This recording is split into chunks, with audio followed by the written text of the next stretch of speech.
Your cruise ship cabin is your home away from home, but you can't do anything you want in there. There are some really important rules and one that's okay to break, and today I'm sharing those cruise ship cabin rules up next.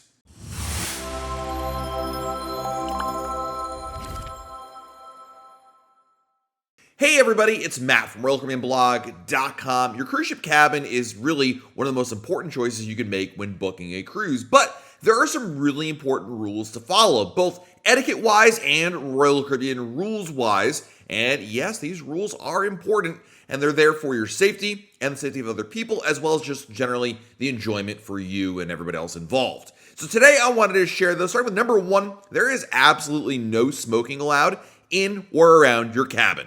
Royal Caribbean's rules stipulate you're not allowed to smoke on the balcony, in your cabin, in your bathroom, anywhere that isn't a designated smoking area.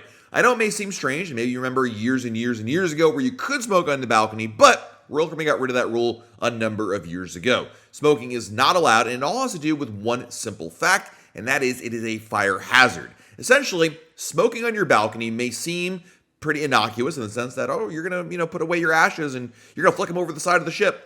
The thing is, those ashes could potentially impact something else, like maybe get attached to, a fiber somewhere, whatever the case may be, and start a fire. And fire is the number one danger on cruise ships. People talk about, icebergs and silly things like that affecting cruise ships. Let me tell you guys, fire is the thing that keeps cruise ship captains up at night because it is the biggest danger they have. So, no smoking is allowed. It's not just because they're trying to be prudes about it. They simply want to mitigate the fire risk. So if you want to smoke somewhere, you need to go up to the designated smoking areas. And by the way, that includes vaping as well. You're not allowed to vape in your cabin, on your balcony, or anywhere else. So don't be that guy. Don't smoke on the balcony. Do it in the designated area. Number two, don't climb on the balcony.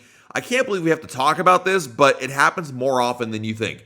Every few months or so, there's a photo that goes around the internet quite virally that shows somebody climbing on their balcony railing. Now, this is extremely dangerous. I don't care how cool the photo might look or what view you want to get. This really puts you in significant danger. There have been a number of people who've fallen overboard because they've climbed up on the balcony railing. When the news media talks about somebody falling off a cruise ship, let me be real with you guys. Nobody falls off a cruise ship like a Scooby-Doo cartoon. Rather, they're doing something they're not supposed to do or somewhere where they're not supposed to be. In the case of your balcony railing, that is both of those. You should not climb up on the balcony railing. Don't let your kids get up there. It is just simply too dangerous, not worth the risk, and totally against the rules, so don't do that. And yes, there are cameras up there, so you definitely want to be that guy. Number three, you definitely want to talk with your cabin attendant. Your cabin attendant is there to make your experience in your room so much better throughout your cruise. When you get on board your cruise and into your cabin in the afternoon of the first day, this is a really good opportunity to meet your cabin attendant and get a sense of not only exchanging names and who they are, but also conveying some important things with them. Number one, you can convey with them when you want service. If you're staying in a balcony or lower, so inside, ocean view, or balcony stateroom, you'll get service once a day in your cabin, and you'll need to let the cabin attendant know when you want that. You'll have the choice of either the morning or the evening. There isn't a right or wrong answer as to which you prefer. It mostly depends, I think, on your schedule. Personally, I prefer the evening service because in the morning, number one, if you want to sleep in, there's nothing to worry about the cabin attendant needing getting in there. And number two, I just prefer to have my bed made and ready to go when I'm ready to go to bed at night, as opposed to having it made in the morning and then the rest of the day, if you want to take a nap or something like that, it's out there. I don't know. Maybe that's just me. In fact, that is just me. But anyway, I feel like going for having your cabin attendant come in the evening works better, but there isn't, again, a right or wrong answer. Also, you can let your cabin attendant know if you have any special requests. Do you need extra towels? Do you want ice in the room? Do you need the bed separated, put together? Do you want to have the sofa bed open the entire time or collapsed? These are all things you can consider. Also, if you're sharing a connecting room with somebody next to you, and you have, of course, a balcony, you can have the balcony divider potentially removed. It depends on the ship. Some Royal Caribbean cruise ships have the balcony dividers open, and they're allowed to be opened by the cabin attendant, but some are not able to. It really depends on the exact ship and the ship class, but it's something definitely you can ask your cabin attendant for. Number four, this is definitely more etiquette. Don't leave a huge mess in the cabin.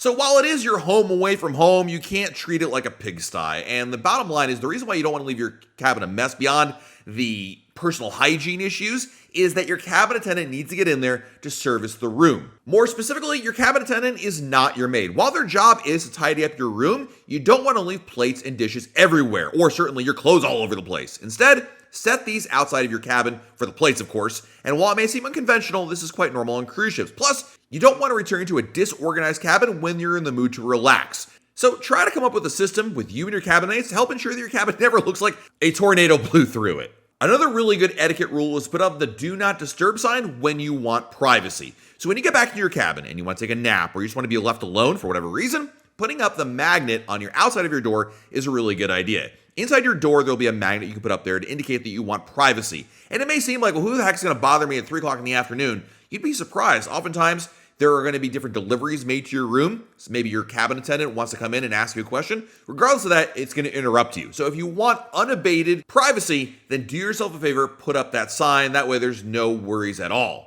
Number 6, don't throw things overboard. Again, another rule that seems strange. I have to need to talk about. People do this all the time. They think, oh no, it's okay. It's the ocean. Whether it's food, garbage, or anything else, it should not go over the balcony and into the ocean. Cruise ships have very strict rules about throwing things into the ocean, and they really have a commitment to protect the marine environment they operate in. It doesn't matter what it is, do not throw anything over your balcony into the ocean. Don't feed animals food. Don't throw streamers off your cruise ship like it's 1920. These things are not allowed. And number 7 on my list is don't flush things other than toilet paper down the toilet. Cruise ship plumbing are very different than those on land, and toilets can get very easily clogged on cruise ships. Because the plumbing system is interlinked with other cabins, not just yours, if you back up your own toilet, it's going to cause issues for other passengers as well. Only flush toilet paper provided by the cruise line. This means don't bring your double and quadruple ply toilet paper with you. I know the single ply is like really bad. It's like sandpaper and nobody likes it. But it's really the only thing that will work in there because, again, marine plumbing is very different than on land. This means properly disposing of things like feminine hygiene products and baby wipes in the provided containers, not down the toilet. And the one cabin rule you can ignore is something that a lot of people are very divided about. We recently posted on RealCaribbeanBlog.com, there was a couple that was spotted on their Allure of the Seas balcony taking their bed mattress out to the balcony to enjoy it over there. You can see here in the photo provided that yeah, this is kind of different and interesting, to say the least, and it got a lot of attention on social media, and I'm not sure if this is a genius idea or a dumb idea, to be perfectly honest with you, but this is something to consider, is that you can rearrange the furniture, certainly to some extent. I mean, there's only so much you can do, but moving your cabin furniture out to your balcony is, I guess, a rule you could break in the sense that a lot of people do it, and there isn't actually a rule against it. It just seems to be more of an etiquette thing, like should you do that, so to speak. Let me know in the comments, is this a really good idea or totally against it? Let me know what your thoughts are in the comments below. There you have some of the important rules and things you should and shouldn't do on your cruise ship cabin when you get on board your Royal Caribbean cruise ship. While you're down below our video, please hit the like button, subscribe to our channel, and turn on notifications. That way, YouTube lets you know we have a brand new video to share. This has been Matt from RoyalCaribbeanBlog.com, and we'll talk again real soon.